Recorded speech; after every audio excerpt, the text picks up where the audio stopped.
is a really tricky relationship, not just between China and the US, but how Australia as a middle power fits into it. Yeah, absolutely. I mean, Laura, we're entering the year of the fox, and in Chinese mythology, the ox stands for stubbornness and strength. And that, in many ways, of course, pretty much sums up China's leaders right now. They are supremely confident in their eyes, as we keep hearing in state-controlled media. The East is rising, the West is falling. President Xi Jinping doesn't have to worry about re-election in 4 years' time like Joe Biden does.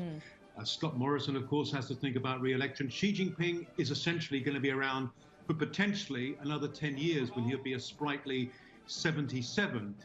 Australia is important to China right now because, to the United States rather, because Biden is seeking to strengthen a security alliance, to revive a security alliance that includes not just Australia, but also India and Japan.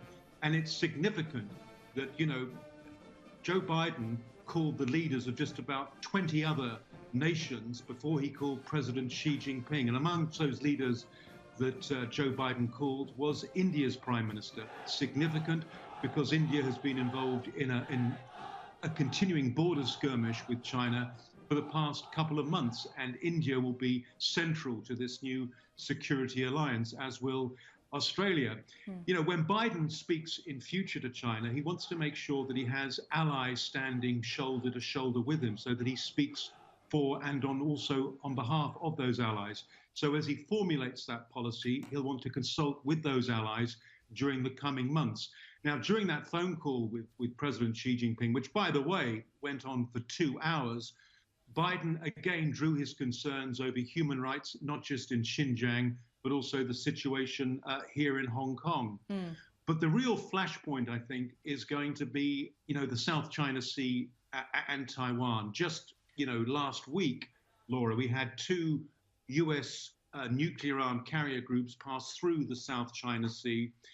China has its warships in the South China Sea, all the time. So the potential for, a miscalculation, for the brinkmanship to get out of hand is, I think, very real. And the problem, I think, for not just for Prime Minister Scott Morrison, but also for the Biden administration is this. This is not a year when a Chinese leader can afford to make concessions. This is a year when a Chinese leader has to appear extra strong. And the reason for that is we have the centenary of the Chinese Communist Party coming up. And that is going to be a huge deal in China. And every major decision that is made by the leadership will be seen through, that prism. So it's not a year, I think, when we're going to expect concessions from China on things like human rights, trade, or indeed tech. Adrian, as a journalist operating in Hong Kong, you would be looking at this 2-hour conversation between the two leaders very keenly indeed, as I know you were.